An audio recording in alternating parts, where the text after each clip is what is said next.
Welcome back again. Myself Amita S. Vishnu, lecturer in computer engineering from Government Polytechnic Gandhinagar. Today we are going to learn about different practicals of the subject programming in C++, subject code 3330702 of semester 3 of diploma in computer engineering. So we are going to learn two practicals today, practical number 15 and practical number 16 of your syllabus. So practical number 15 is write a program to read and display details of 5 employees using array of objects. So we are displaying using first we take input of details of 5 employees and then we display all the employees detail on the screen. So first of all we are starting. तो सबसे पहले हमें आयो string लिखना पड़ता है, उसके बाद हमारा नेम स्पेस आएगा एस टी डी जो हम कॉमन लिखते हैं सारे प्रैक्टिकल्स में।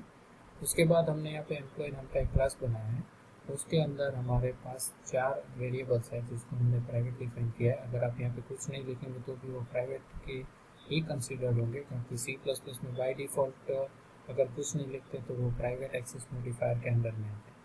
तो यहाँ हमारे 4 वेरिएबल हैं, एम्प्लॉय आई डी जिसकी data type integer, employee name उसकी डेटा टाइप जो है वो कैरेक्टर एरे, EMP सिटी 20 जो कैरेक्टर डेटा टाइप है, EMP सैलरी जो फ्लोट डेटा टाइप है।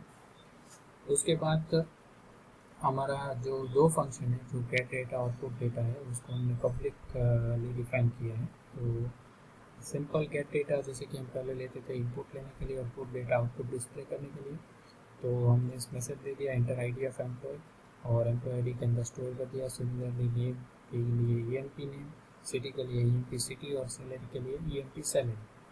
पुट डेटा के लिए हमने एम्प्लॉय आईडी जो एम्प्लॉय आईडी EMP आईडी को डिस्प्ले कर दिया, उसी तरह से employee name EMP name, employee city EMP city के अंदर और एम्प्लॉय सैलरी EMP सैलरी के अंदर। तो यहाँ हमारा प्रोग्राम का जो पुट डेटा है उसका काम खत्म। तो कर्ली ब्रैकेट यहाँ पे हमने कंप्लीट किया, उसके बाद क्लास का एग्जीक्यूशन कंप्लीट किया, यहाँ पे कर्ली ब्रैकेट और सेमीकोलन।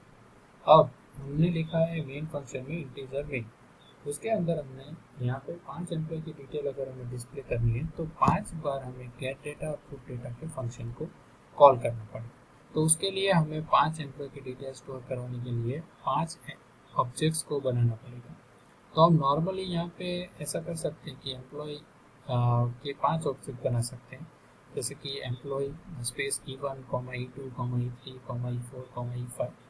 लेकिन फिर हमें क्या करना पड़ेगा कि 5 बार ऐसा लिखना पड़ेगा कि E1 dot get data, E2 dot get data, E3 dot get data, E4 dot get data, E5 dot get data. और उसी तरह हमें पुट डेटा के लिए लिखना पड़ेगा E1 dot put data, E2 dot put data, E3 dot put data, E4 dot put data और E5 dot put data. तो 5 के लिए तो चलो कोडिंग हमने कर दिया, पर मान लो कि यहाँ पे अगर हमें 100 एम्प्लॉय की डिटेल डिस्प्ले करनी है तो कोडिंग बहुत ही वास्ट हो जाएगा। तो उसके लिए हम क्या करते हैं कि एरे ऑफ ऑब्जेक्ट बनाते हैं, यानी ऑब्जेक्ट का एरे बना देते हैं।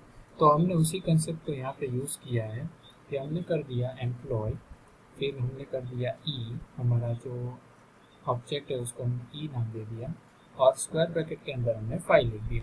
तो अब हमारे जो ऑब्जेक्ट बनेंगे वो बनेंगे एरे के कंसेप्ट के हिसाब से E0 first object, E1 second object, E2 third object, E3 our fourth object और E4 that is our fifth object. तो इस तरह से हमारे 5 ऑब्जेक्ट वो क्रिएट हो गए। अब हम जैसे कि एरे की वैल्यू लेने के लिए फॉर लूप का यूज़ करते थे, तो उसी कंसेप्ट को हमने यहाँ पे यूज़ किया है कि for loop integer i equal to 0, i is less than 5, i plus plus ei dot get data. तो इसमें क्या होगा कि सबसे पहले जब वैल्यू 0 होगी तो E0 dot get data, E1 dot get data, E2 dot get data, E3 dot get data और E4 डॉट गेट डेटा। उसी तरह पुट डेटा को कॉल करने के लिए 0 से 5 और उसके लिए अंदर हमने लिख दिया ei dot put data. Return 0 क्योंकि इंटीजर है, जो मेन है उसकी data type return type integer, इसलिए रिटर्न 0 लिखना पड़ता है। ओके, तो अब हम इसको रन करवा के देख लेते हैं कि ये किस तरह से एग्जीक्यूट होगा। सबसे पहले कंपाइल, उसके बाद हमने रन कर दिया।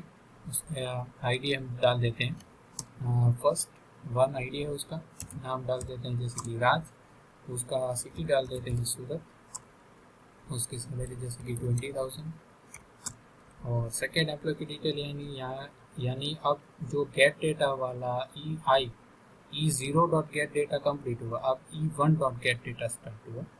तो 2 उसके बाद उसका नाम जैसे कि Rahul, city again we can input Surat, और सैलरी जैसे कि 13,000।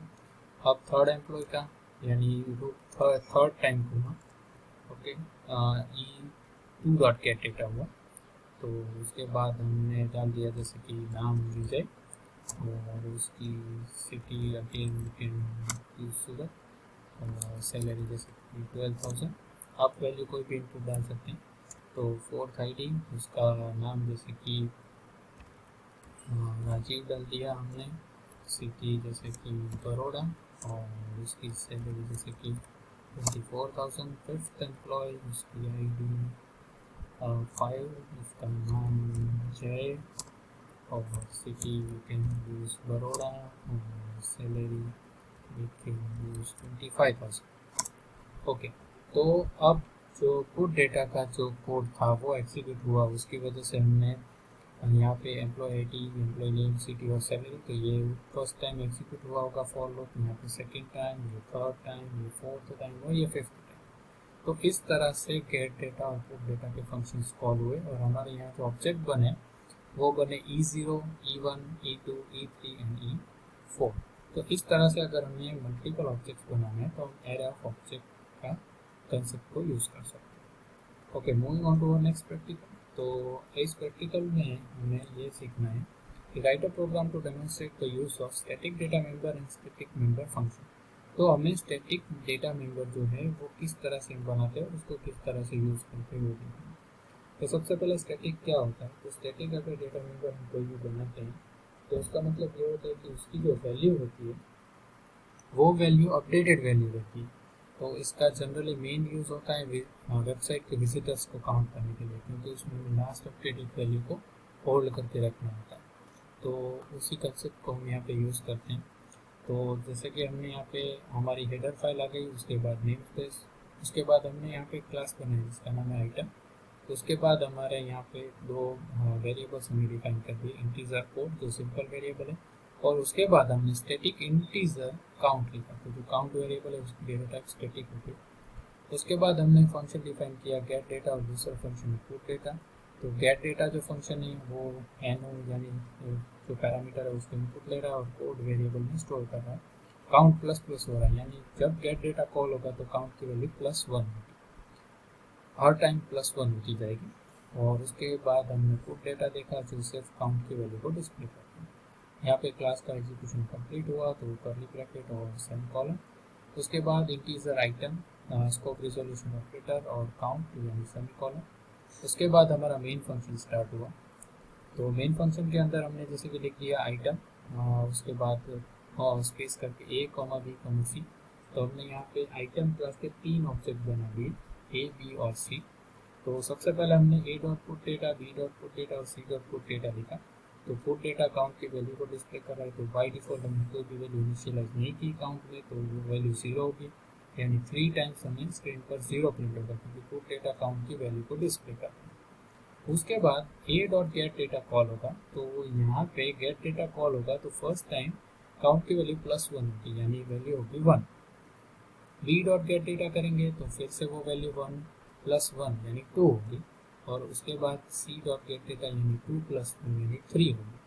तो after reading the data C out में A dot put data, B dot put data और सी डॉट पुट डेटा को कॉल करेंगे तो 3 टाइम्स 3 डिस्प्ले होगा, क्योंकि काउंट की वैल्यू है वो 3 हो गई, और जो पुट डेटा फंक्शन है वो काउंट की वैल्यू को डिस्प्ले कर रहा है। तो उसके बाद रिटर्न 0, क्योंकि मेन जो फंक्शन है उसकी रिटर्न टाइप इंटीजर है, उसको हम रन करा के देख लेते हैं, कंपाइल एंड रन। तो यहाँ पे हम आउटपुट में देख सकते हैं कि काउंट की वैल्यू 3 टाइम्स 0, और आफ्टर रीडिंग का डेटा तो यहाँ पे काउंट की वैल्यू 3 टाइम्स 3। ओके, सो अगर हम यहाँ पे इस जो फंक्शन है जो हमारा वेरिएबल था काउंट, उसके आगे हम अगर स्टैटिक निकाल दें और उसको एग्जीक्यूट करें तो हमारा जो आउटपुट होगा वो 0 0 0 3 टाइम होगा, और उसके बाद 1 1 1 होगा, क्योंकि वो प्रीवियस टाइम जो फंक्शन कॉल हुआ होगा तो लास्ट अपडेटेड वैल्यू वो होल्ड नहीं करता अगर हमने स्टैटिक नहीं लिखा तो। Okay, so in this both the practicals we have learned the two different concepts. So in practical number 3 we have learned that how to store details of employee using concept array of object, and in practical number 16 we have used the concept how to use static data members in a class. Okay, thank you for watching this session.